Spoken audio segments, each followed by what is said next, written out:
right? And we'll do it with the music. So close your eyes, breathe with the music.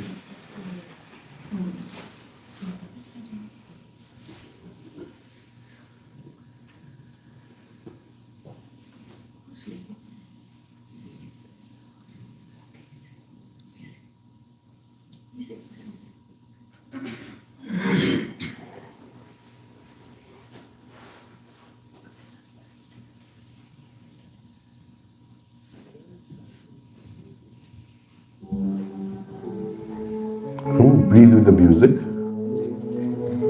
1, 2, 3 in, 5, 6 out.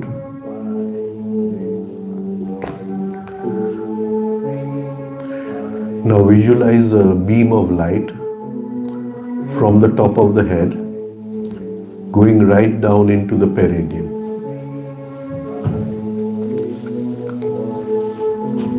Hold that beam of light in the perineum.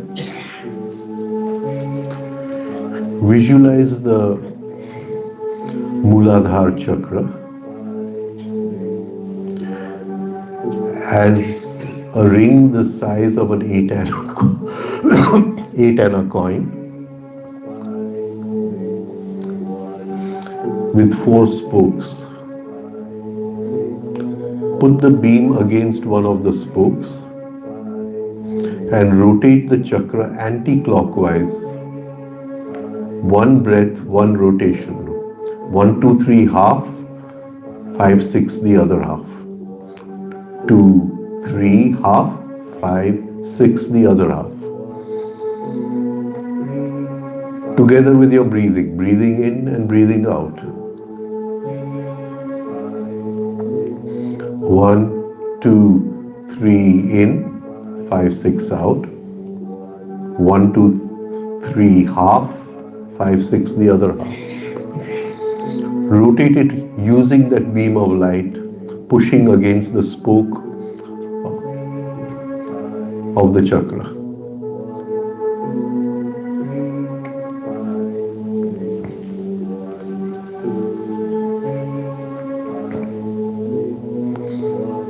Two, 3, 5, 6.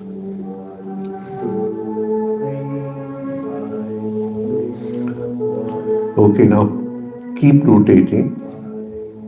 Now at 45 degrees angle, about 3 centimeters away from the Mooladhara chakra, at the point where the sex organ touches the body, visualize a very small chakra the size of a 4-anna coin.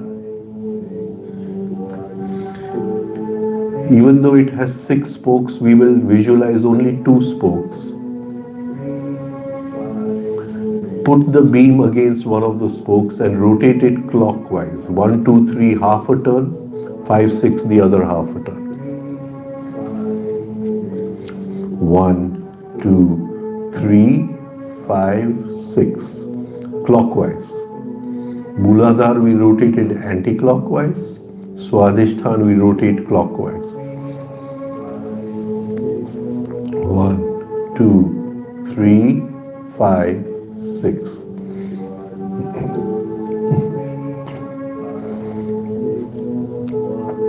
Two, 3, 5, 6.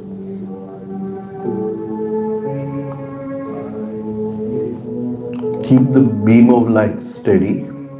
See that it doesn't move in a chaotic way. Just moving the chakra, one breath, one rotation.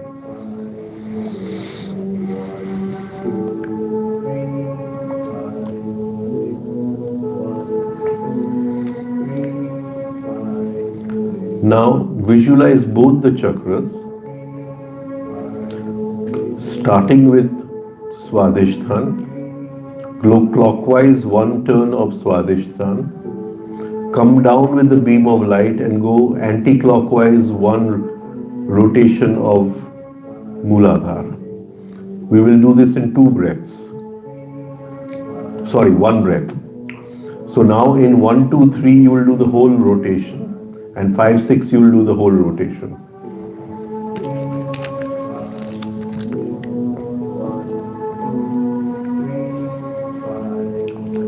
rotate Svadhisthana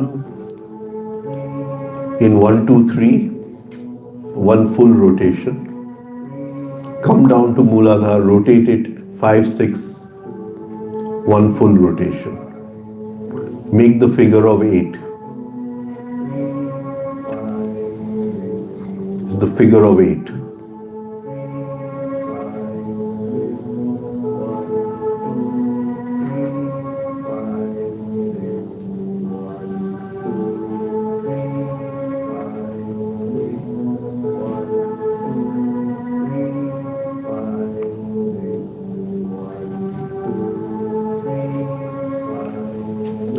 Okay, slowly open your eyes.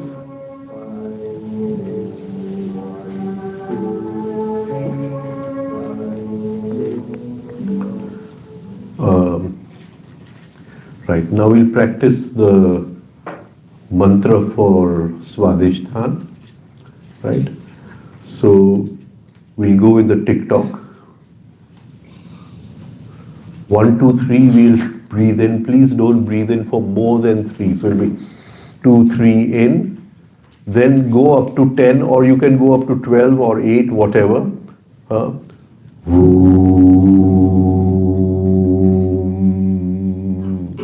Right? And then pause for 5. 1, 2, 3, 4, 5. We will do 10. So 3, 10, 5. Right? Take a deep breath. 2, 3, breathe in.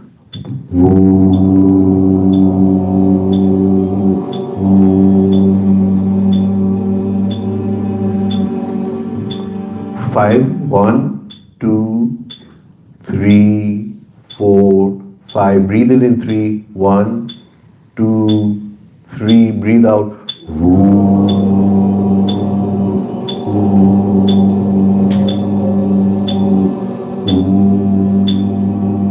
Stop. 1, 2, 3, 4, 5. Again breathe in 3. 1, 2, 3. Breathe out.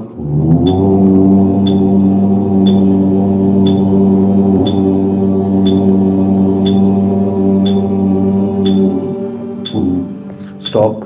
1, 2, 3, 4, 5. One more time. Breathe in 3. 1, 2, 3.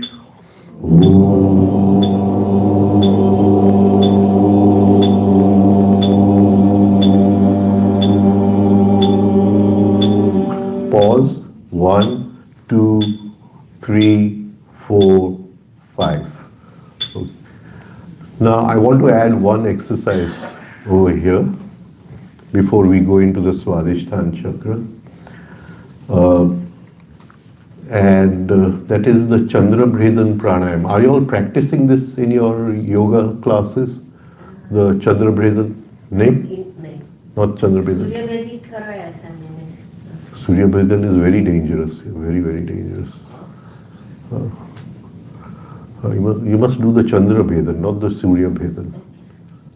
Because already in this age, everybody's sympathetic nervous system is overactive. The whole day they are going, achieving this, achieving that, right? Everybody is full of too much of adrenaline, right? You cannot do Surya Bhedan, you are overdoing that, right? So you have to do Chandra Bhedan, Chandra Bhedan, right? So we'll do the Chandra Bhedan Pranayama for 3 minutes. So we'll breathe in from the left nostril, 1, 2, 3. Breathe out from the right nostril, 5, 6. Again, breathe in from the left nostril, 1, 2, 3. Breathe out from the right nostril, 5, 6. Right? Wait for the music.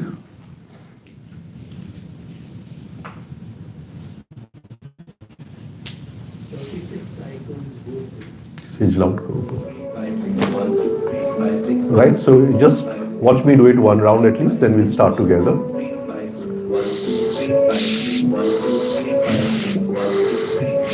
1, 2, 3 in, 5, 6 out. In from the left, out from the right. Right? All together.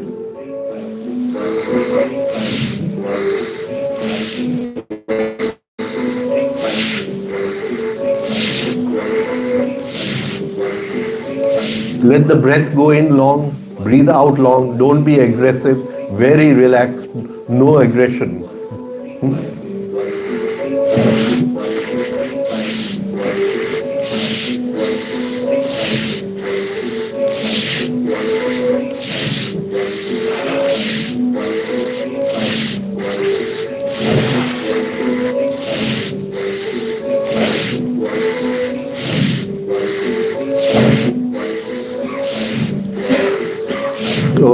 Okay, we'll stop over here. This is the pranayam of the, what you call, Svadhisthana Chakra. And preferably I would wish if you could do it on waking up immediately in the morning. Waking up immediately in the morning. So it will calm the sympathetic nervous system and awaken the parasympathetic nervous system. Another very good property of this pranayam is that it alkalizes the body thoroughly. So in the morning when you wake up, your body is alkaline, right? And a lot of diseases today they say cannot survive in an alkaline environment, right? So it alkalizes your body completely, and it allows us to pause in life, because our whole effort in life is to, what you call, pause the reaction and bring a space between action and reaction, right? So it's a very, very powerful pranayam. So I would request you to do it immediately on waking up in the morning, and it will keep many diseases away automatically, right? And because it is of the Svadhisthana Chakra, right, it will allow you to enjoy life much better, bring great enjoyment in life. Right. This is Chandra-Bhedan Pranayam? Chandra-Bhedan Pranayam, right. The one which we did, right? Which we did just now. Very simple, right? How long do you do it? Pardon? How long? કેટલી વાર કરવાનું? No, preferably for 3 minutes, up to you. It's up to you, right? You can do it a couple of times in the day also. There is no, what you call, harmful effect if you do it for a longer time. There's no harmful effect if you do it for a longer time. So you do not do alternate list, right? Just left in, right? Right. Not like right in and then, you know. No. That is it's not alternate breathing. It's not alternate breathing. Are you all doing alternate breathing? Yes. With the music or without the music? Let's do it with the music. Let's do it with the music. Do you know why you're doing alternate breathing? To Can I? balance Balance Nadi. Huh? Nadi. No, I don't understand. I can't hear. Sorry, I'm very sorry. It's for balancing the left and right. The right Nadi. And cleansing the nadis. Okay, right. We'll talk about it. First, let's do it. Then we'll talk about it. Right. 5, 6, 1, 2, 3, 5, 6, 1, 2, 1, 2, 3 in, 5, 6 out. Same nostril. 1, 2, 3 in, 5, 6 out.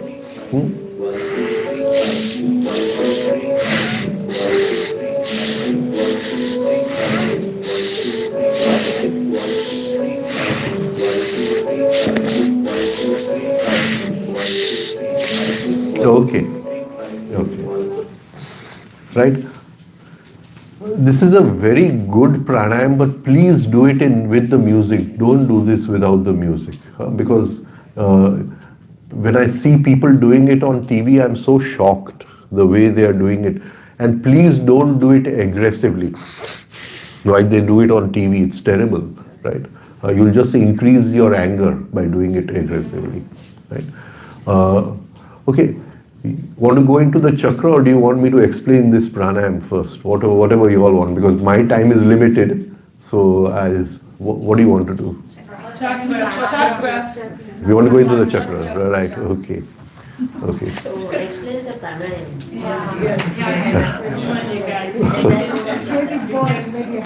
This is very fundamental, everybody is doing, so it's important that we can do it. Yeah, but you've forgotten. I've explained a couple of years ago. Yes, I've forgotten.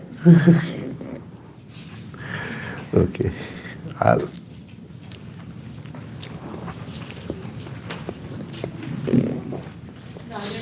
The request is like after explaining the pranayam, if you can extend a little bit for today, explain this chakra also, the Svadhisthana Chakra words. Yeah, I'll take a part of it. The thing is, it's each of these chakras are so deep that what I could explain in 2 days of Mooladhara is not even 20% of what I would like to talk about. So, I mean, we need to, what I would like to talk about, right? So, we need to be together for a few more days, sometime, maybe next year or something. And the thing is that there must be regular attendance, otherwise what happens, the link is lost, right? So anyway, I'll just explain this first. Okay, that day we talked about air and prana.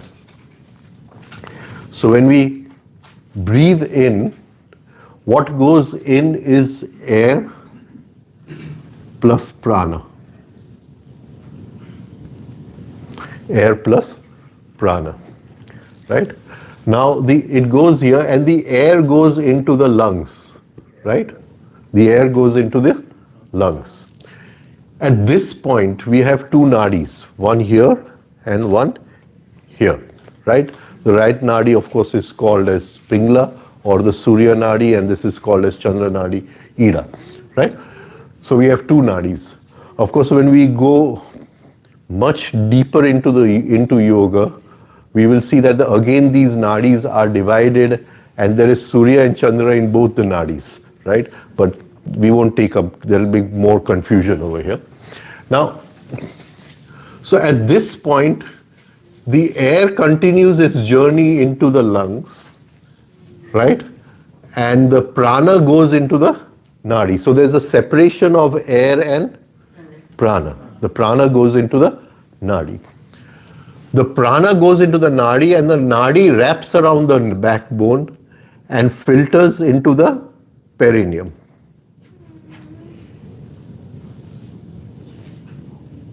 Right? Perineum. Now, just see this. We breathe in, air goes in the lungs. At the same time, the prana has reached the perineum. This is clear to everyone? Yes. Yeah. Now from the perineum, the what you call pranic body breathes in. It breathes in. Now in the physical body, breathing in and breathing out are two separate actions. In the pranic body, breathing in and breathing out is one action. It is a singular action. So what happens is that when we are breathing out,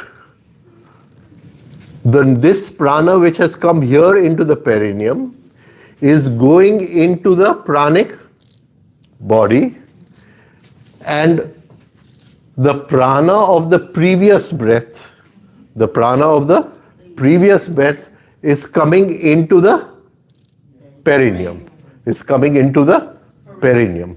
Now this is possible because here we have what is called between Mooladhara and Svadhisthana, which are the two lungs of the, what do you call, subtle body, Mooladhara and Svadhisthana being the two lungs of the subtle body.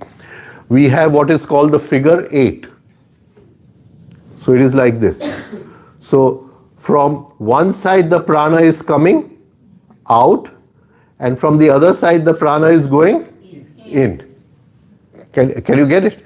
You see, it is this figure of 8, this what do you call, which you are practicing when you are doing Mooladhara and Svadhisthana together. You are opening this pathway of figure of 8, right? So what happens at the perineum? The old prana comes out and the new prana comes in, right? And this old prana which has come out, again it goes through the backbone and it filters here. We are breathing out from the lungs. Again over here the prana and the air meet together, and when we breathe out, we are breathing out the same air which we took in, except for the exchange of oxygen and whatever, right? But we are breathing out the prana of the previous breath. We are breathing out the prana of the previous breath. Is this clear to everyone? Any question over here? Right? Okay. Now we know that the Mooladhara chakra is in the perineum, right? And the element in the Mooladhara chakra is earth element. It gives a smell, right? The earth element. Now, the first property of the earth element is it brings good fortune. Second is happiness. So, supposing I am sitting for an exam, what do I want in that exam? Good fortune. Good fortune, right? So, now, within our breathing, right, again, I mean, one day I'll take how we are breathing and how the prana exchanges and all that, but it's not possible today. When we breathe, for our nostrils change every 1.5 hours, right? Our nostrils change. Now, in that 1.5 hours, we have specific periods when the breath is of Akash, the breath is of Prithvi, the breath is of Apas or Jal Tattva, the breath is of Agni Tattva, etc., etc. Right? So this 1.5 hours is again divided into five unequal periods. 5 unequal periods. Right? Now, when I'm sitting for my exam, or when I'm opening a new shop, or I'm starting something new, right? Or I'm starting my day in the morning, I want good luck. Good luck is good fortune, which is characteristic of the earth element, which is in Mooladhara. I don't want bad fortune. Bad fortune is a characteristic of Akash Tattva, which is in Vishuddhi Chakra, right? So if Akash is running in my nostrils, I don't want it to be running at that time. I want to activate the earth element and replace Akash in my breathing with Prithvi. Is this clear now to everyone? So Prithvi being in the Mooladhara chakra, right? What are we doing? Now,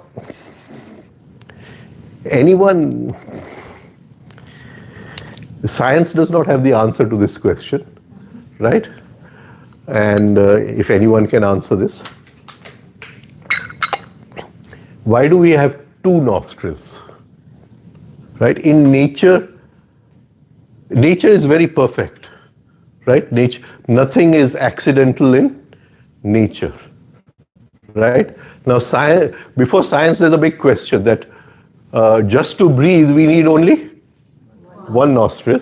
We don't need 2 nostrils. So actually, it's definitely God didn't make 2 nostrils to make our face beautiful or something, right?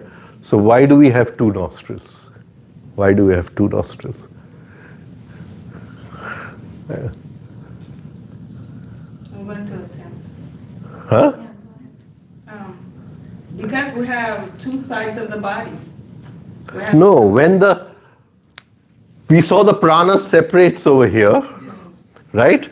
So when the prana goes through the right nostril, right, we say through Pingla Nadi or Surya Nadi, it goes with a positive current. When we are breathing from the left nostril, right, the prana goes with a negative current. Negative, not as bad. No. Please, don't mix it up. So, what we are doing in this, exercise, right? Negative, positive, negative, positive. So, we are giving the Mooladhara chakra positive, negative, positive, negative. This activates the earth element in Mooladhara chakra, and within a few minutes, if we do this for 2 or 3 minutes, in our breathing, the earth element is activated. then whatever work we do with the earth element always brings good fortune, right? And so that is, this pranayam is done to activate the earth Mooladhara chakra, right? So it is something which can be very helpful. You know, in my spare time, I what you call day trade on the stock exchange. I was a number of years in the stock exchange, right? But the first thing I'd like to do is to get the earth element running in my nostrils, right? So I know that it's going to bring some good fortune, some good fortune, right? So that is why you do this pranayam, right? So that is why this is, it is called the, what do you call this? It's called Nadi Shodhan, but the deeper aspect of the pranayam is this over here. Is clear to everyone, right? Right. Okay. Everybody should do in the morning. Huh? Everybody should do in the morning. I mean, it's- Yeah. The whole day is the fortune. Yeah. Brings fortune. Can I ask you a question? Yeah, please ask. So, can you explain, we do the 3 SRV6 exercise, right? Right. So how they are correlated to the pranayams like, you know, Anulom Vilom and so on and so forth? Each exercise should relate to something, right? Oh, you asked for the whole lecture. You asked for.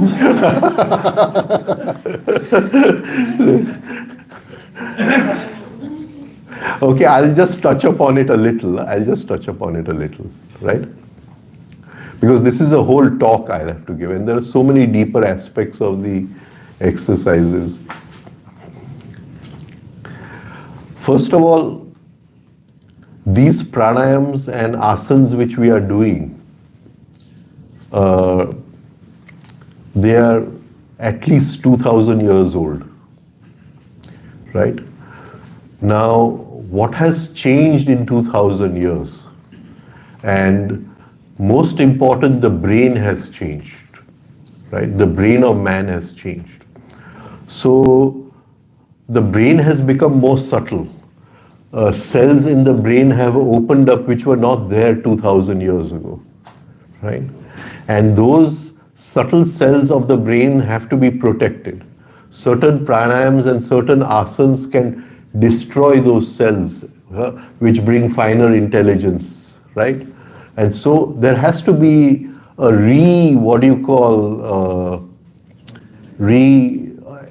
appreciation or reappraisal of these old pranayams and old asanas. Like in today's world, you cannot do Shirshasana, right? Shirshasana will destroy the finer cells in the brain, right? It will destroy the finer intelligence in the brain. So it is an outdated asana, but they still teach it in the yoga, academies, right? So everything has to be reappraised sort of in light of today's brain on what has evolved in the last 2000 years, right? So these simple exercises, they are for today's brain. That is the first thing. Now the first exercise is breathing from here, but we are breathing in a rhythm. Now because I'm not able to take the other chakras, I'll talk in chakra language, right? Now here is the Anahat chakra, right? And the Anahat chakra has two parts. The right side is positive, the left side is negative. Now, what is in the Anahat is moha. You know what is moha? Infatuation, right? So, in Gujarati we say mohit thai jai chhe. What do you say in Hindi? I don't know, right? Right? But he gets infatuated, he gets captivated, right? So, I go into a supermarket and I see a shirt and I get captivated by that shirt. What is happening when my attention is being seduced into that shirt?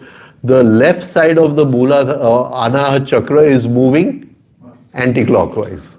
And that is giving rise to this moha, right? So when I'm doing this exercise, right? The first exercise, I am bringing both the parts into rhythm and balance. Both the parts into rhythm and balance, right? Now, there is a higher quality over here, right? And that is the transformation of excitement. But again, as long as the right side is not working in rhythm, it is working clockwise, but it is not working in rhythm, right? Then I cannot transform excitement or the karma energy into something higher. So when I'm doing this exercise, I'm getting rid of the first enemy, which is moha, right? The first enemy is moha. Apart from the benefits of what I call heart and lungs and etc. etc. I don't want to go in that. Impatience? But You said impatience also? impatience also, right? Impatience is a part of moha. Impatience is a part of moha, right? I want to have that very fast, right? We are always impatient to fulfill our desires, right? Now the second is, here is fear, but there is also anger over here. So krodh is in the second exercise. The Manipur chakra can never become positive. It is always negative, right? So it is always moving anti-clockwise. It is the biggest of all the chakras, right? So we have krodh there, we have fear over there, right? So when we are doing this second exercise, we are bringing the chakra into rhythm and balance, right? Later on, we will learn how to close that chakra completely and open a small chakra nearby, which is on the right over here. And that is the chakra of the energy of sensitivity. It is called as Kundali chakra, right? But here, doing this exercise, you will bring it into rhythm and balance. So you're what we call balancing fear, you're balancing krodha. Now the third exercise is we are doing, that is for both Mooladhara and Svadhisthana, right? So in Svadhisthana there is Kama and in Mooladhara there is Lobha, right? And we are bringing both the chakras into rhythm and balance, right? The fourth exercise is to increase carbon dioxide in our blood, right? That brings peace. It brings a kind of acidic, makes the blood a little acidic so that blockages can open up through that acid. The fifth exercise, what do?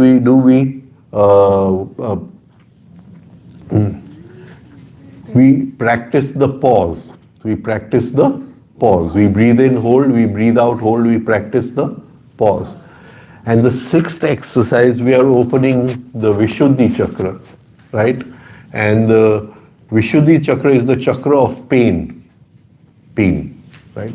And it is here that we have the enemy called Matsa, jealousy, right? The enemy called Matsa, jealousy. So we are working upon jealousy. So we are working on 5 of the enemies: Lobha in Mooladhara, Kama in Swadhisthana, Krodha in Manipura, Moha in Anahata, and Matsya or jealousy in Vishuddhi. Now Mad, that is the final enemy. Mad is in all the chakras, right? It is in all the chakras, all the 5, right? And so that has an effect. Now, again, if you, in India, what grew was the Chakra and Nadi system. In China and Japan, what grew was the meridian and organ system, right? So again, when you study the meridian system, there is the 2 main meridians, which they are called as the governing vessel and the conception vessel. So now the conception vessel is running from down here in front up to this point. Here there is a gap. From here is the governing vessel, it goes down like this, right? And they are both connected at the bottom, but they are not connected over here. Again, you can it's not exact, not an exact science, but you can take the governing vessel to be what you call a kind of Pingla Nadi, and you can take the Ida vessel to be the conception vessel, right? So now when we are doing these exercises, we are going through the conception vessel, from here 1, 2, 3 down, and then we come here, we pull over here, and we close the gap over here. So we are moving prana through the governing vessel and the conception vessel. And then we try to come back in the conception vessel. We do the third, second, and first again. We come back. Now in in this study of the meridians, they say that 50% of the diseases come just because of blockages in these two meridians, right? So when we are cleaning these two meridians every day, it has a profound effect on the health of the body and also the psychological health of the body. Is that enough? Yes. Is it? Right. Yes. Right. Okay, we go into the Svadhisthana Chakra today. Now, there are two ways we see the word Svadhisthana. Swa means self, Swa means individuality. In Mooladhara, there was universality, so all the weaknesses of the Mooladhara are the weaknesses of the whole human race, right? And we talked about the 4 seeds of karma which lie in the Mooladhara. I hope you remember at least that much, right? Okay. Now, Swa means self. So this is where the self finds its place of residence, right? Its place of residence. Okay. Excellent.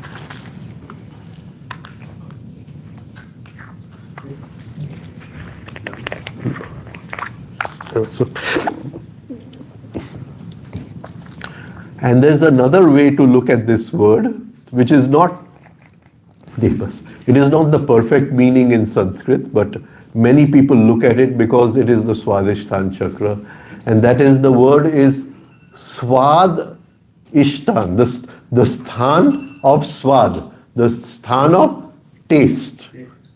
And like the smell element is with the earth, taste is with water. So it is the place where you have taste, right? Taste.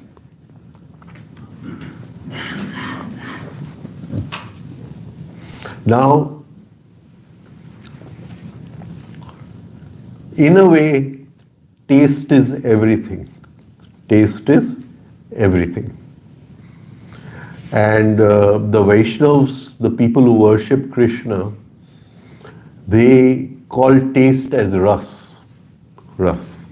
So they say life is for enjoying the ras of Krishna, right? Life is for enjoying the ras of Krishna.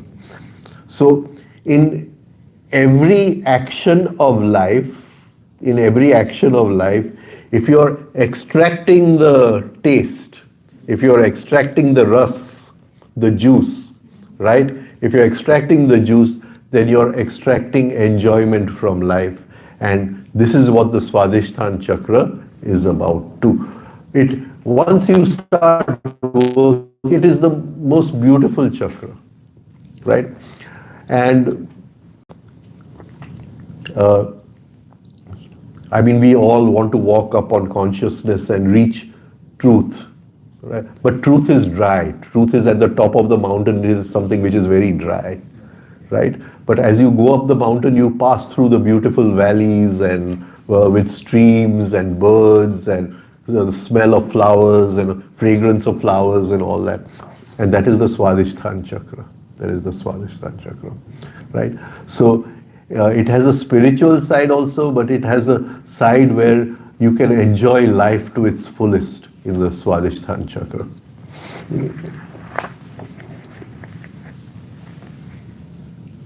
So it is that place where the soul expresses itself, and that is why it is called Swa, the self, the seat of the soul. The element water is there. Water quenches our thirst, and we have thirst, and we have thirst. I don't know if any of you have been to Ojai in California. And Krishnamurti had a cottage in Ojai where he used to stay there. And just outside the cottage there is a tree in which Krishnamurti had a deep spiritual experience, under which he had a deep spiritual. And after he had that experience, he says that I have drunk from the fountain of life and my thirst is quenched. Right? Right? So it is ordinary thirst also, and that thirst also. Now, let's just look at the Svadhisthana Chakra in a different way. Supposing in our kitchen, a plate breaks, right? And it breaks in such a way that it's like this, right? So, we have half a plate, but it's broken like this, right? So we want the other half is like this, it will be like this, right? So if we take Fevistick or something or some kind of glue and we want to make a full plate out of this, right? So we'll have to arrange all the edges of both the plates in such a way that they fit into each other and you can't even see that the plate has broken. Similarly, in the Svadhisthana Chakra, we are half a plate. Can you understand? And in life, we are seeking the other half. We are seeking the other half, right? And when both the, what you call, sides come in together, there's fulfillment, right? It's as if one drop of water and there's trupti, you've got it, right? So this seeking is our deepest desire. In life there is only one real desire, Kama, because Kama is at Svadhisthana Chakra. And there's only one real desire in life. I'm seeking fulfillment. I don't know if I'm able to come across in this. Yes. I'm seeking the other half of the plate, right? So we have to look at this. I want to buy a new house.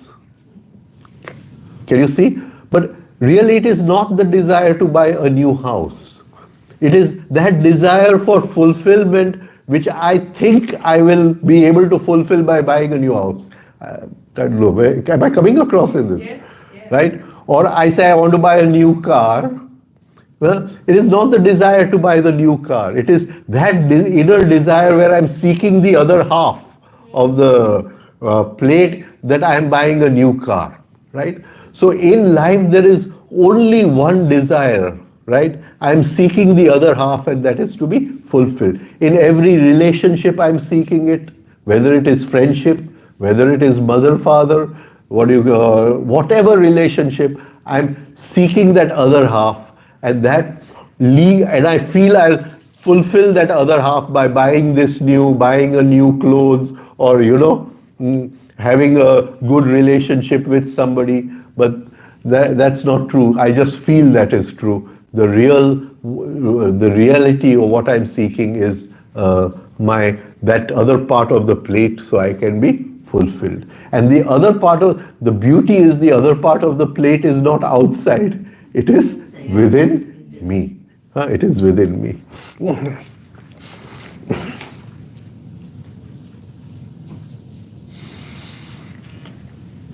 So, I'm not going to go into the technical part, but we can say it is the hypogastric plexus. Now, the positive qualities of this chakra bring joy, tremendous joy in life. They bring trust. And where there is trust, worry drops fear drops completely. So when you trust in a higher intelligence, when you trust in something higher, and there is faith, not blind faith, right? Then there is no worries drop in life, because if we worry, then I don't trust in that intelligence, right? So worries drop in life and life changes completely. Then you know something or some intelligence is always taking care, right? And that sort of complements the joy.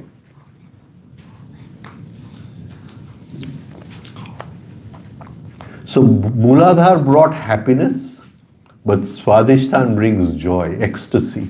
And the deeper meaning of the word ecstasy is to stand outside yourself and watch yourself. That is the Latin root of ecstasy is to stand outside yourself and watch yourself.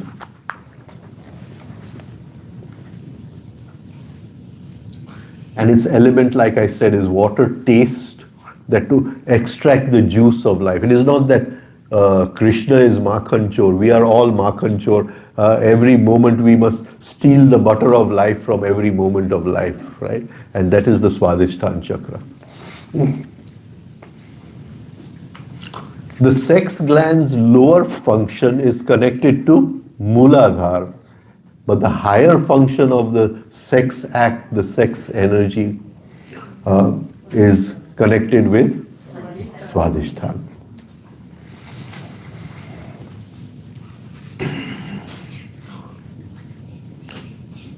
So the Mooladhara was connected with our, what we call anus, but the Svadhisthana is connected with the sex glands, the reproductive glands. Testes for men and ovaries for women. The prostrate is one gland which is shared between the Mooladhara chakra and the Svadhisthana chakra. Now, see, when we talk about sex, a lot of society comes in, and the taboos of society also come in, and that brings a lot of blockages in the sex energy, right? And most of the negative emotions, most of the violence which comes out, most of the lower part of the sex world is because of blockages, suppression in the sex energy. The sex energy is not freely flowing. It is not freely flowing. It is blocked somewhere, and that is why I am angry outside. It is blocked somewhere, that is why I am obstinate, right?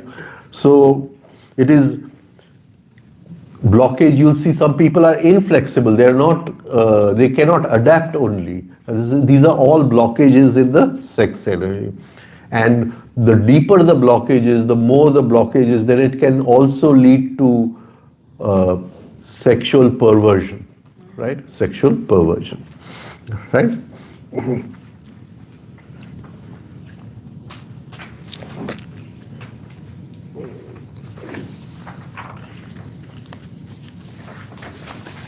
Now we saw that the Mooladhara was the efferent impulse from in to out. Svadhisthana is the afferent impulse from out to in.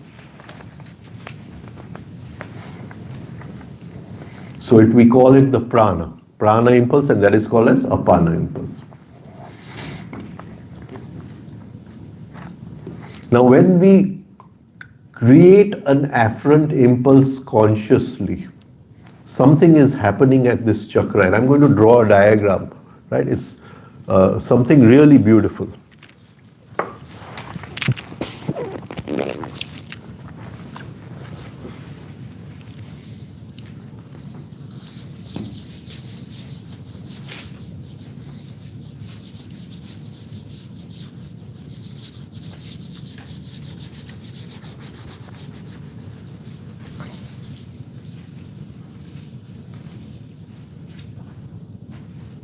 Now,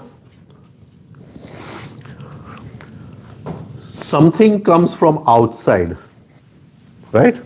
So I'm looking at someone, or somebody let's take something, somebody has made me angry, which is the common, this thing we'll take, right? So it is coming in as prana. It's coming in as prana. Now, to decode what has come from outside, I use memory. I use memory, right? So from memory a pattern comes to decode what has come from outside, that she has insulted me, or she has made fun of me, or whatever, right? So that decoding is done through memory. This is called an insult, this is called making fun or disrespect or whatever we call it, right? So this samad, right? And both these are meeting to create thought. Both these are meeting to create thought. And the decoding is done by something called Vyan.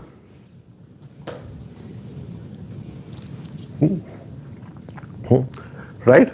So it decodes, it is called an insult, and it decodes properly. The insult has to be answered properly, right?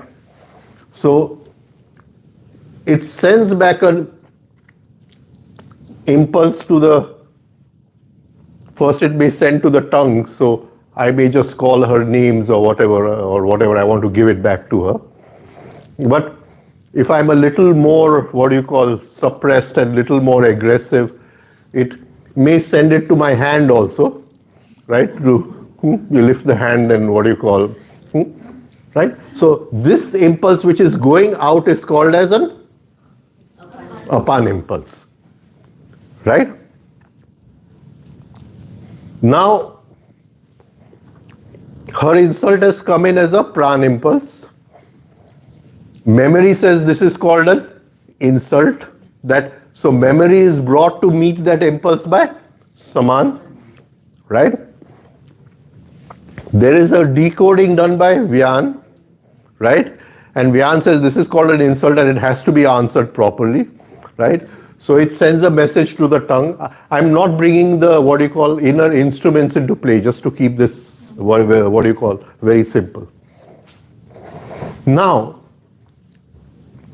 supposing over here I become conscious, I become aware, right?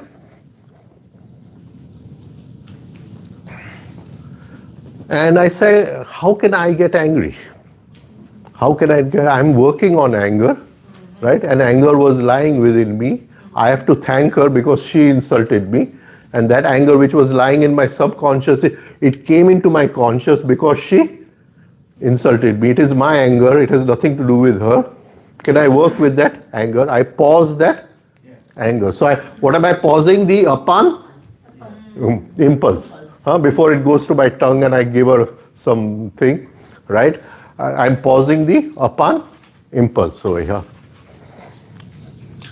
The minute I pause this apan impulse, and if this whole thing goes incorrectly, of course it will take a long time to practice this. This apan impulse will turn into a prana impulse. Can you understand? It will turn into a prana impulse. And it will go and hit the Svadhisthana Chakra. It will go and hit the Svadhisthana Chakra. Desire energy or sex energy lies in the Svadhisthana Chakra. So, in that pause, in that bringing consciousness to the action, in that stopping of the apan impulse, I am transforming the anger, and the the energy in the anger is now transformed into a prana impulse from a apana impulse, from an efferent impulse, it is transformed into an afferent impulse. It comes and hits the Svadhisthana Chakra, right? And this chakra creates a new efferent impulse. This is called as Udan. This is called as Udan. Is this clear to everyone? Now this Udan has a quality, it is not bound by gravity. It is not bound by gravity. It is called Udan, that which flies. So it moves up the backbone. So this sex energy which is lying in the, what do you call, Svadhisthana Chakra, is hit by this new prana impulse.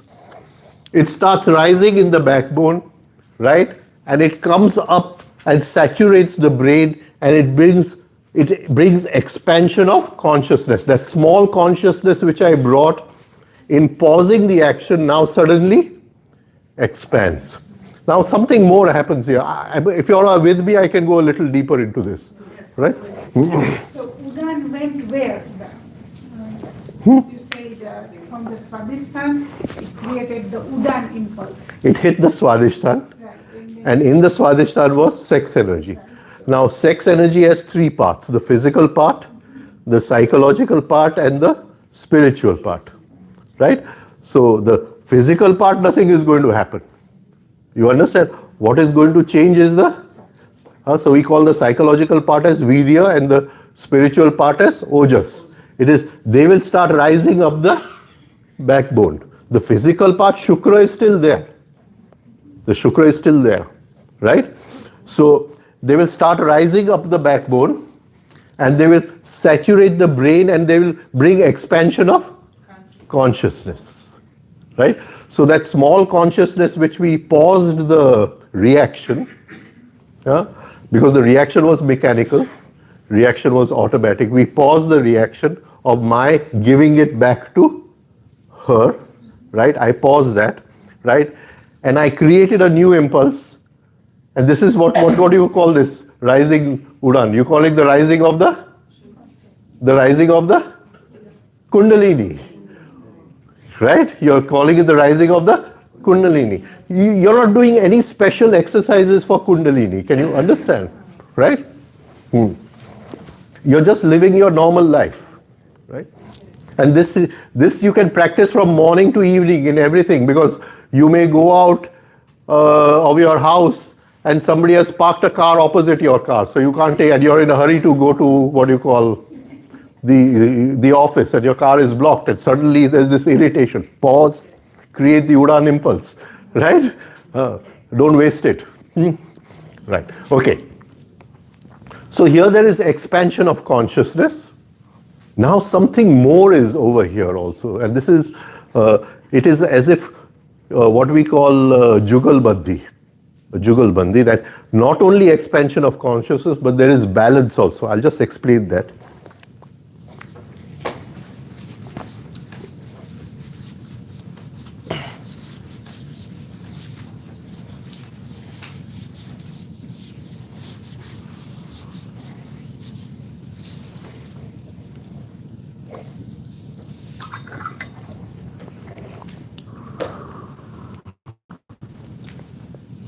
Thank you. Okay, now we saw prana came in,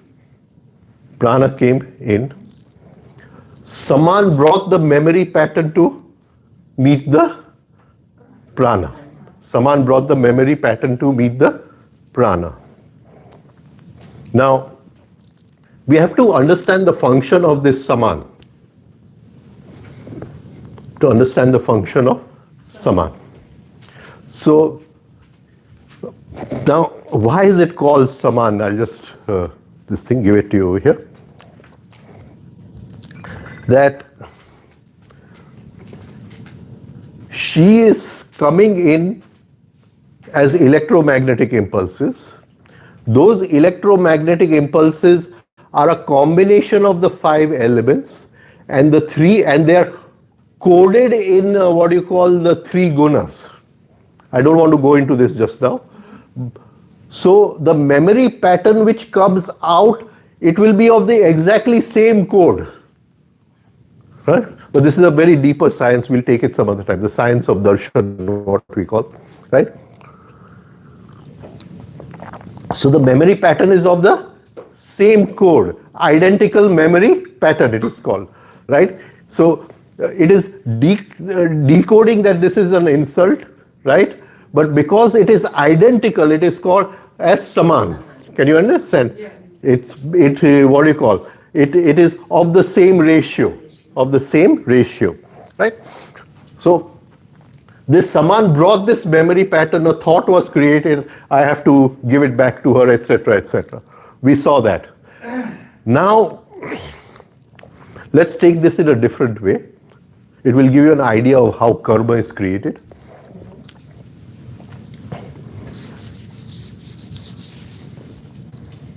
I have anger lying within me. I have anger lying within me, right? So let's just say how many units of anger do I have, right? How many units? So I say in my unconscious mind there are 1,000 units of anger. There are 1,000 units of anger. This is just for explanation, right? But it is like this. It is like this. I mean, you cannot take it exactly literally, but it's still like this. Some things are even, fiction is stranger than truth also, right? Okay. So I have 1,000 units of anger. She insults me. So out of these 1,000 units of anger, 1 unit of anger comes into my conscious mind, right? That is that pattern, the identical memory pattern. Right? Who has brought that identical memory pattern to meet the prana? Saman. Clear? Now, I get very angry upon her, right? And I say all kinds of things to her. So what has happened to this? What has happened to this? It has increased, right? So 1 came out, but 1 I acted in my action. So 1 plus 1 became 2. So 1 plus 1 became 2. This samana has the duty to take this back into my deeper mind. Deeper mind, right? Now how many do I have? Right? The anger in my safe deposit locker has increased. The anger in my safe deposit locker has increased. This getting clear to everyone, right? Yes. Now this 1 came out and I paused it. Right? Yes. So I paused it, so it transformed. So the pattern of anger dissolved and I used that force which was lying in that pattern to create a new afferent impulse which created the Kundalini Shakti, the Udan Vayu. It went up and it brought consciousness. So consciousness was created by this impulse traveling from down to up. But this 1 which came out now has died. Can you understand that 1 anger which came out to make a friend and go 2 back in has now died. So this Saman over here which was duty bound to take 2 back in, it has no duty now. Right? It has nothing to do now. Right? So this upward movement will create consciousness and Saman will go from up to down, and Saman means balance. It will bring balance in my whole system, samatvam. It will bring total balance in my whole system, right? So these 2 things will act together. These 2 things will act together. Can I go a little deeper into this? Yeah, I just have a question. Yeah. So you explained the role of Saman here. So it brings back it identifies the coding from the memory. Right. It basically. So I have a whole what do you call warehouse of sanskars. Right. Right? And out of that one sanskar comes out, which I react and I throw upon her. Exactly. So it basically coded as, okay, this is an insult, right? So there is a coding dictionary. Yeah. Right. Memory pattern. Yeah. Okay. So is there a way to code that dictionary itself that, okay, this is not an insult, but this is... Can I come back to that? Can I finish this and come back to that? Yeah. If it's okay with you. Yeah, sure. Huh? Yeah, You got my question, it's a right? beautiful question, and I would love to answer that question. But if you don't mind, I'll just finish this. Otherwise, instead of you getting confused, I'm going to get confused. Right? Okay. Yeah. This is now what I'm talking has nothing to do with the Svadhisthana Chakra, but it will be very meaningful in our approach to life. Right? Okay.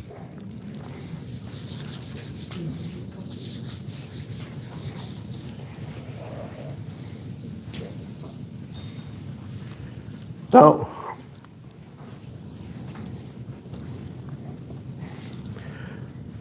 this is my line of time from birth to death. My line of time from birth to death, right?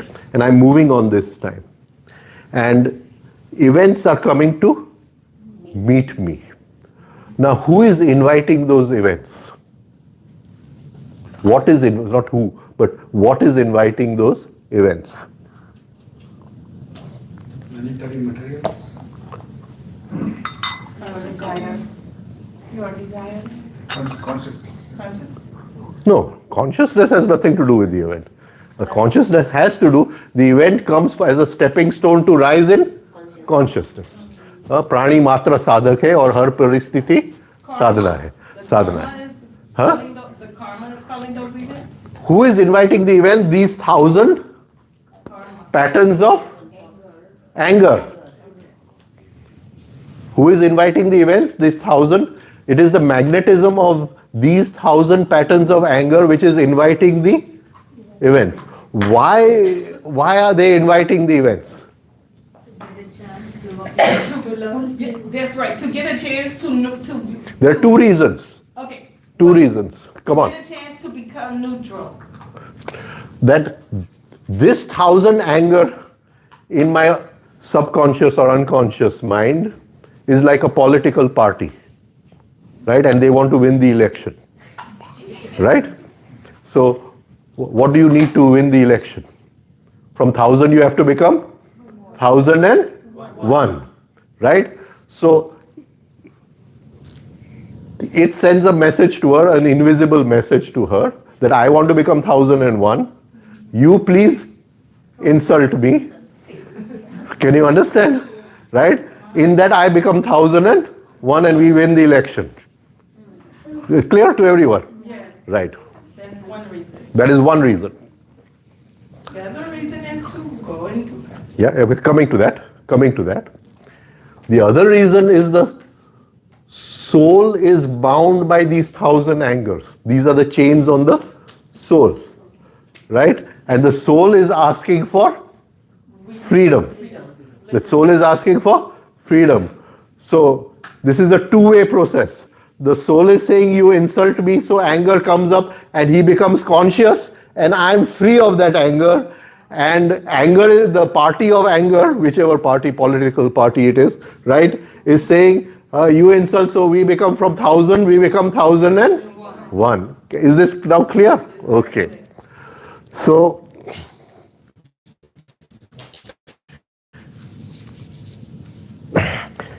the events of life are being, what do you call, invited by this, right? Now this is a very simple way. There are so many different types of patterns, from jealousy to so many different types of patterns. We're just talking of one pattern, just to make things clear. Now this is my life, and a certain, what do you call, spectrum of events have already been invited. A spectrum of events have already been invited. Now supposing at this place in my life, I am going to have a big accident, right? Supposing at this place in my life, I'm going to have a big accident. Whom is that accident coming to meet? The accident doesn't know my name, Rajan, right? I have to go to meet Rajan. He doesn't know my name, right? So whom is that accident coming to meet? The anger. Exactly.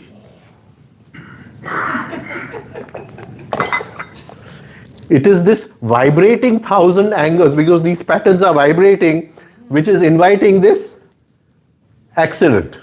Okay. Right? Yes. This clear? Yes, Okay. very clear. Now I have worked upon one pattern of anger. So now how many are remaining? 999. But this accident was coming to meet 1000. Can you understand? Maybe it's 998. Or it could be even 500. Then suddenly my line of time changes. So I go into another line of time. The accident remains in a lower line of time. Can you see? Yes. See, we are born, we die, we are born in the same line of time, we die in the same line of time. But now, because I have changed my sanskar, I have changed those patterns of anger which were lying, I am now going, when I die, I will be born in a different line of time. And even during this life, the events which will now come to meet me will be of a different quality. Now again, I'm going to just touch upon this little deeper.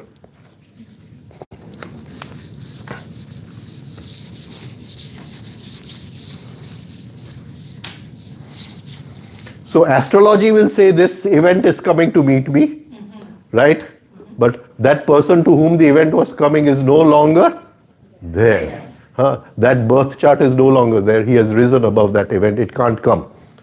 Now, everything depends upon what seed I have sown. What seed I have sown, right? So, I'm moving on this line, and one anger came out, and 1 plus 1 became 2. So, I have sown a new seed of anger. So what is going to come to meet me is whatever that seed advises. It has a spectrum of events. It won't be one event. Every time she's not going to insult me. Something else may come. I may hit my leg against a stone or something. Yes. Right? Okay. But it is going to invite a spectrum of events to make me angry. Now this 1 becomes 999. So at this point, what seed have I sown? What seed have I sown? The seed of consciousness. And that seed of consciousness is now going to invite a certain event in the future, right? And as you sow the seeds of consciousness, you will see that as you progress on the path, as if everything changes to become more comfortable for you to rise higher. Again, things will become more comfortable for you to rise higher, and your whole understanding and everything will change. Now you're clear? So in this way we change our karma. In this way we change our karma, right? So again I'm saying it is not something, it is something which you have to practice whole day, morning to evening, right? Okay, now your question. Huh? Can you repeat his question? Yeah, please repeat the question, please. Need to hold it? Yeah, and just mic. Okay. So mic, please come to the camera. Okay, all right. So, so my question was, so he explained very nicely about the Saman concept, and we have a coding which is coming from our memory, and then that basically tells us, okay, this is an insult. So that gets coded as an insult. Now my question was, that means there is a coding dictionary somewhere which is already coded as if so and so happens, this is a insult, so and so happens, this is a happiness or something.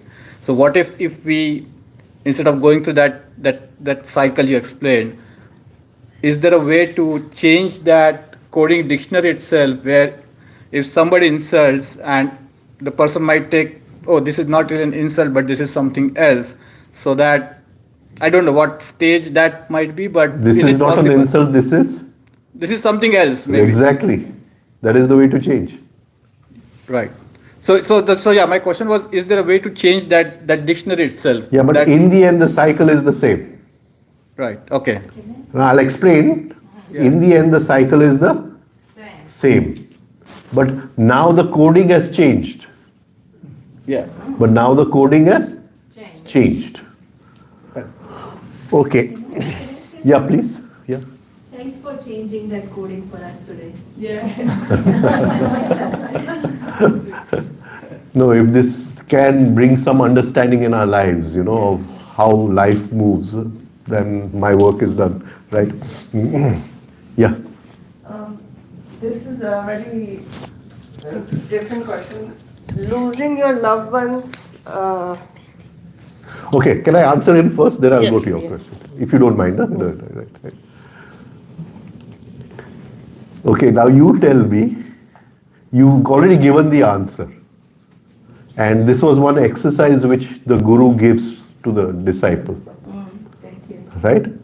So what are we changing? What are we changing? No, don't bring the word coding. Patterns? What are we changing? Patterns? Habits. Perspective. We are changing the meaning. Changing the meaning. In life, we are always looking for meaning. Can you understand? In life, we are always looking for meaning. If suddenly I feel there is no meaning in life, then what will I go and do? Can you understand? Right? So, each moment in life is a search for meaning. Now, the mechanical coding inside, which Gurdjieff calls as association, right? And we talked about association on the first day. The mechanical coding inside, right, decoded her thing as an insult. It decoded it as an insult. Now I'm consciously pausing there. I say, can I change the meaning? Can I change the meaning? Can I give it a higher meaning? This insult has come from a very low level of my being. My being is like a building. So it has come from a very low level of my building. Can you understand? Yes. Can I give it a meaning from a higher level? Right? So I may pause and say that she's suffering from a fever. Right? So you're suffering from a fever, right? Or maybe she had a fight with her husband in the morning, right? So that is why she did this. So then I've given it a different meaning, right? But the highest meaning, if I can give it, is that this is a part of my ego. Anger is an ornament of the ego, right? It is the necklace of diamonds which the ego wears, right? And I want to be free of the ego. If I get angry on her, I am feeding the ego. The ego is becoming more powerful. I showed her, right? Well, the ego is becoming more powerful. And I want to starve the ego. I don't want to feed the ego. This is psychological upvas, not that physical upvas which we do, right? Psychological fasting, right? So at that moment, I pause and I say my whole effort is to be free of the ego. Now, we have an old system in India, which nowadays we don't talk about it, but we just talked about it, so I'll just explain that to you.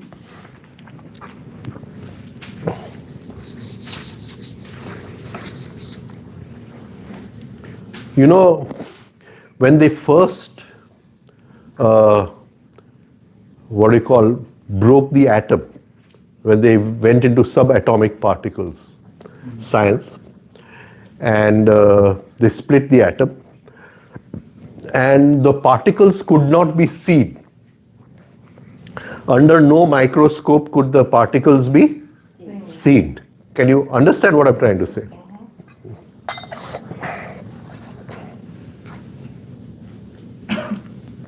So how to see these subatomic particles? So they used to, in those days, have a big, machine called an accelerator. A big machine called an accelerator. And they would accelerate those particles in the accelerator. And those particles would be then sent into something called a cloud chamber.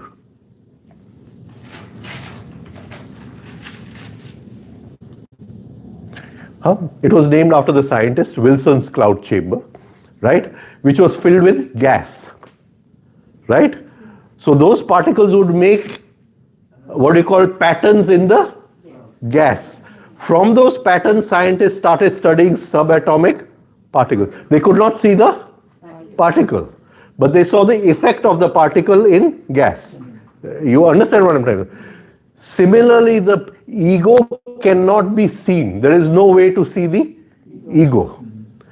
Right? The ego makes 6 different kinds of patterns. Lobha, Kama, Krodha, Moha, Matsa and Mada. This is our old Shastra talking. Of course, now we are divided into anger and jealousy and this and that and so many other patterns we can. But these are the basic 6 patterns which the ego makes in the cloud chamber of life. Can you get it? Yes. Right? So I want to work with the ego, but I can't see the ego. The ego is invisible. There is no way on earth I can see the ego. So I have to study the pattern. Now, for the pattern to be studied, it has to the particle has to come into the cloud chamber of life, right? So the highest meaning I will take out of what she has insulted me is that ego is lying invisible. Because this anger, she made me express my anger, I can study my own ego, I can observe my own ego, I can understand my own ego, right? And that would be the highest meaning I've taken out, right? So to change the decoding, what you call the association, it means changing the meaning. Changing the meaning. And one of the exercises which we were given in the very early days is to whole day practice changing of meaning. Practice changing of meaning. And we did it for a very long time, right? So that is, I don't know if I answered your question. Thank you so much. Right, yes. Right. So that means we only rise in consciousness in unfavorable situations, not pleasant situations.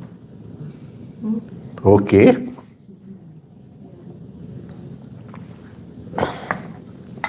What happens in a pleasant situation? We also boost ego. Let's say somebody complimented and I loved it. At that time I can also be conscious and... No, what do I have to be conscious of?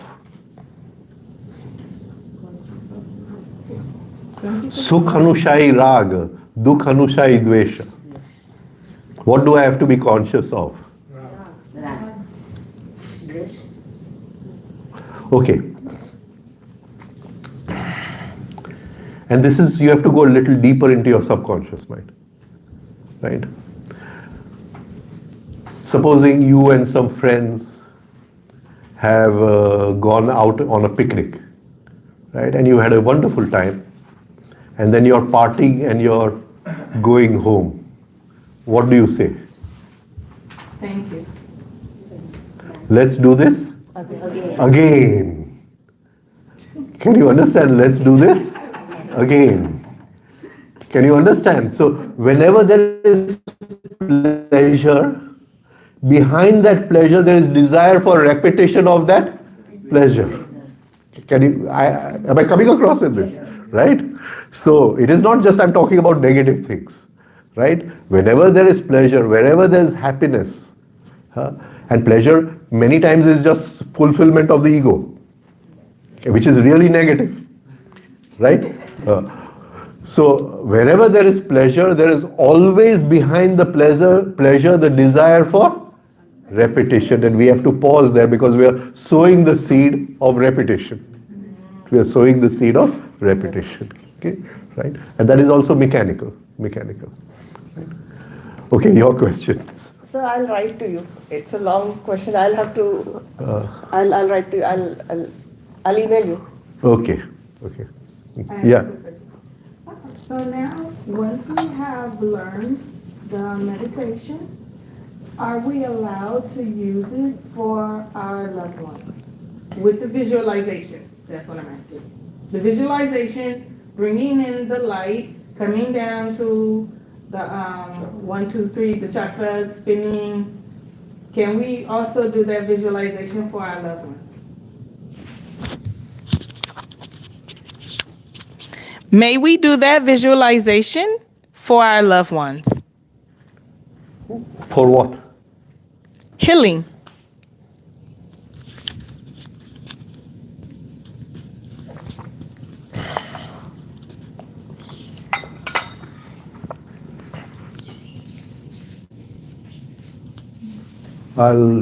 we'll take a little sidetrack over here. Okay. Little sidetrack over here.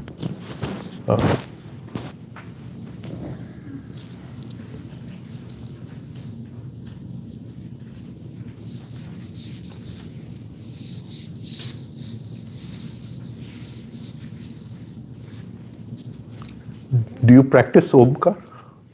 Practice Omkar. Okay.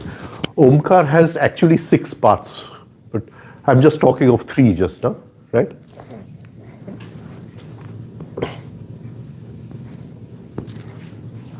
Right? A, U, Ma. Right? A, U, Ma.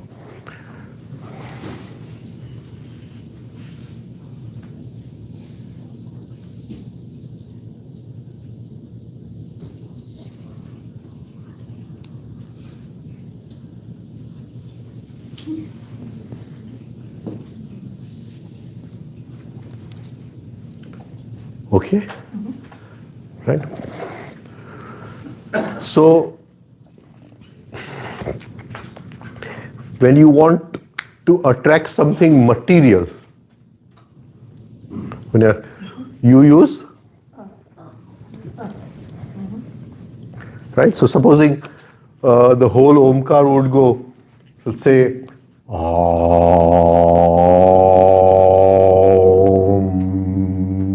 right? So then you would expand the akar, and visualize what you want. Now the thing about visualization is the universal mind, even before we want it, knows that we want it. Right? So the visualization is only done once and dropped into the universal mind. We may continue doing the Omkar for 20 minutes, that does not matter. Right? But we don't have to keep on telling it like wife or husband nagging each other, you know, that you give me this.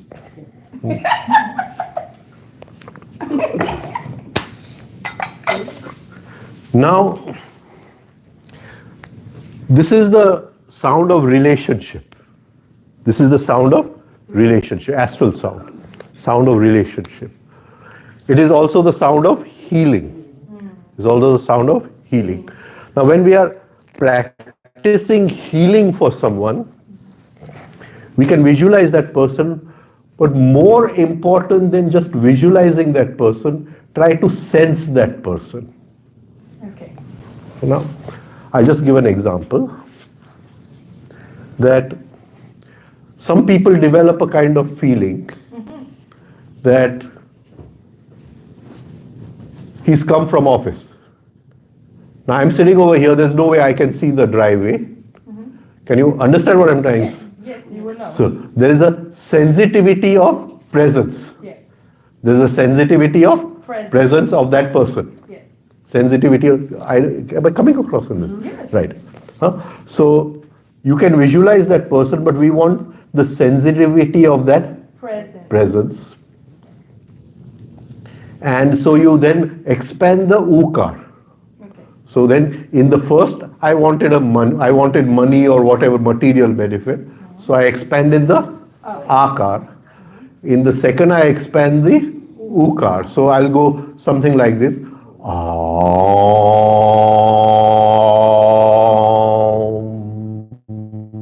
Right? So I'll expand the ukar. And I'll visualize that person. But rather than visualizing that person, of course you will visualize the person, you will try to hold the feeling of that person, the presence of that person, right? We are so, because most of our impulses come in from the eyes, we are so, habituated to seeing a person from the eyes that we don't sense a person. We don't sense a person.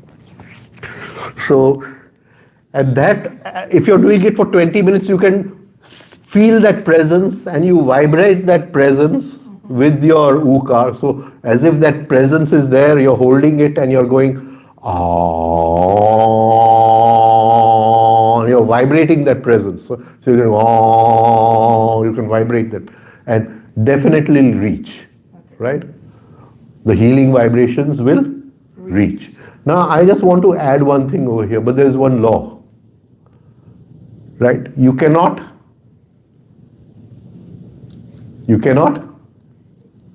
tell anyone. Okay. If you go and tell that person, I did this for you, it won't work the next time. Okay. Then the ego has come in. Okay. Can you see the ego is encashed it from the ATM machine, Yes. right? So you can't go and tell, you have to do it in the secret of your heart. In the secrecy of your heart, you can do it, right? And then when you go into the mental world, when you want to pass on a thought, okay, please phone me or something, right? Don't pass on thoughts, negative thoughts, because there is no straight line in this world, right? So I say that she should or he should have an accident, right? It's only going to, come back, right? So please don't pass on any negative thoughts, right? So when we are using to pass on thought, then we visualize that person and we visualize the third eye of that person and we hold that third eye in front of us and then we extend the makar, then we go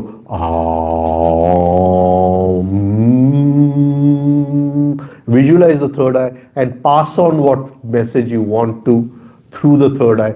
Try not to pass on in words. Try to pass it on into sensitivity. In sensitivity, words are very they don't have so much of power. So try to pass it on as sensitivity, and you can. So in this way, you can help a loved one or whatever. I don't know. Right? Okay. Any other questions now? I mean, our time is over, so I won't go into the Mooladhara, the Svadhisthana Chakra. Yeah. So as we are practicing the prana, the Chandrapana, at what point do the Shakti and Siddhi powers begin to come in?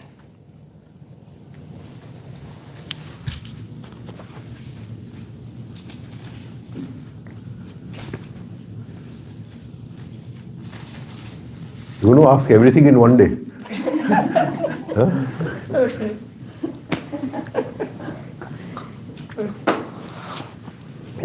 You must study the Mahabharata.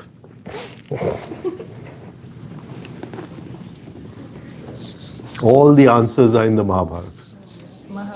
Yes. You know the saying of the Mahabharata? No? You don't know the saying of the Mahabharata? What is here can be elsewhere, but what is not here can be nowhere else.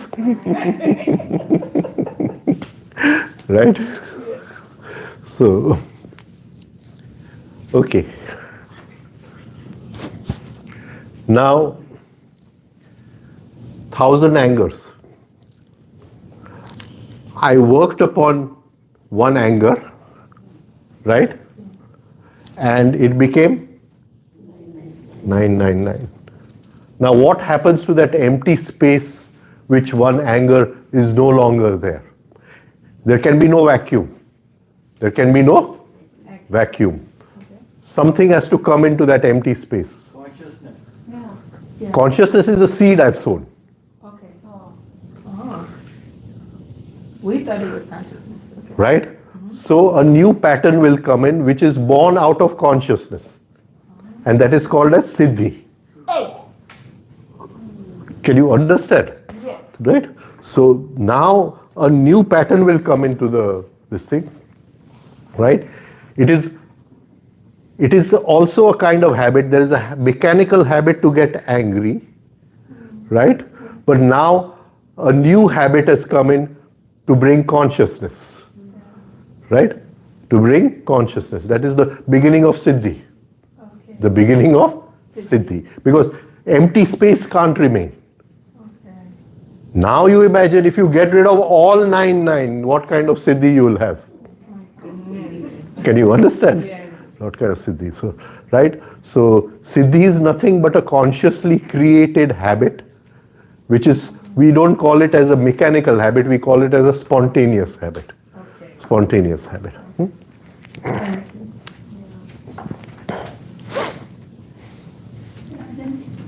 Yeah. The Sushumna Nadi, is that, is it? Can you switch this on? Sushumna Nadi. Yeah, I don't understand. I'm sorry. Sushumna Nadi is, we said the Atma enters through the Sushumna Nadi. So what is its vital part after birth? No, I'm not getting it. Because the signals pass through the Sushumna Nadi, is that Yeah. correct? So, I don't know exactly what you're asking, but I'll try to answer. I'm trying to understand the significance this is of the Sushumna Nadi. The Nadi, Yeah. right? And we said that the divine enters as an electric current. And as long as this current is flowing, we are living, right? Now, as long as this current is going up, this current is creating an electromagnetic field at a horizontal plane to the vertical plane of the current. That magnetic field is called the soul.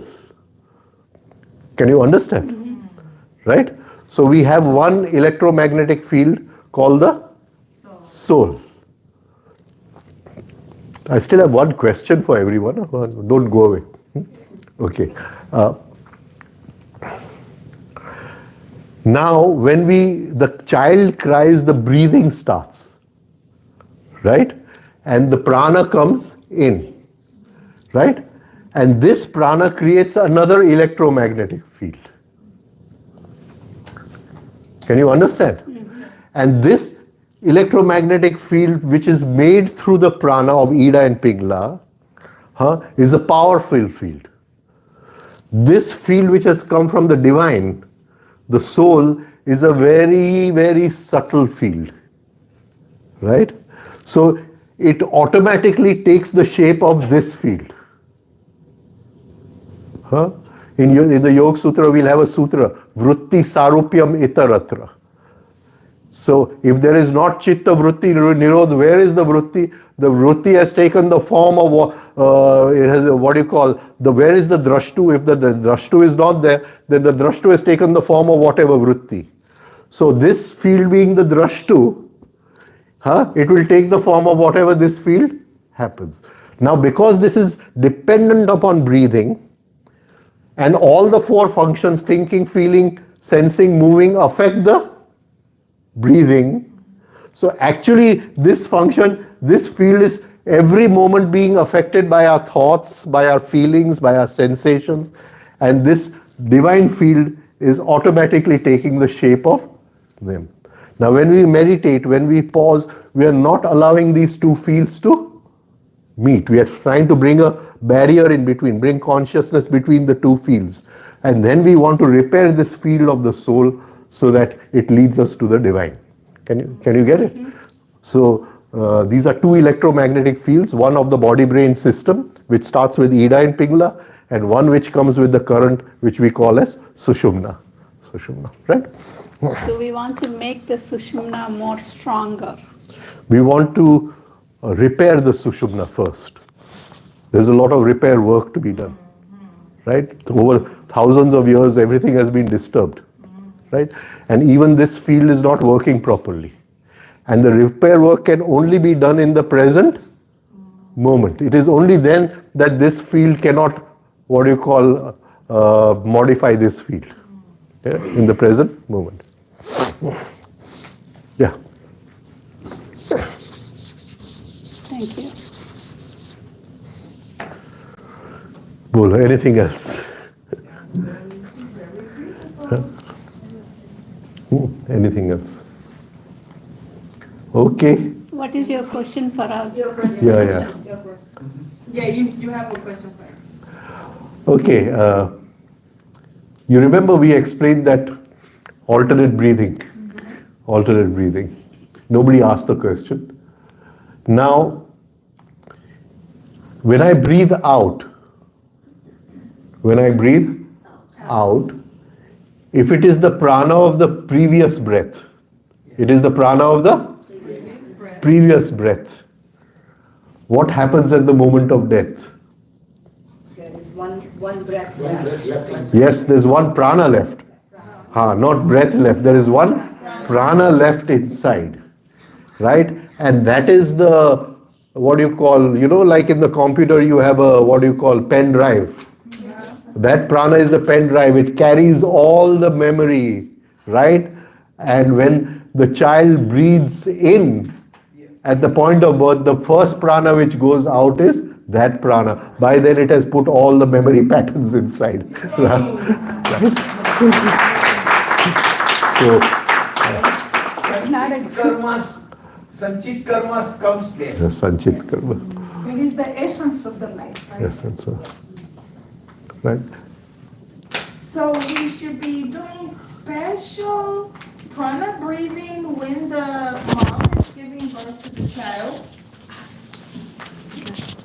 So to reduce the chitta, we should be doing special prana breathing. All 9 months.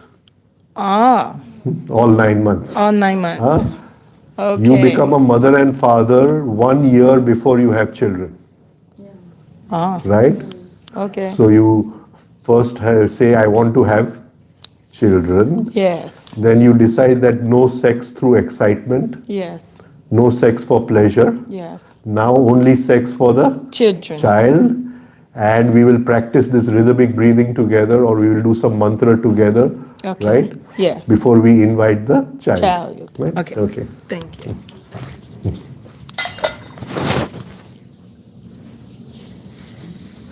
Okay, we'll stop over here. Thank you very much. It's been a good 5 days. Thank you. Thank you. And with God's grace, we'll meet again. Thank you.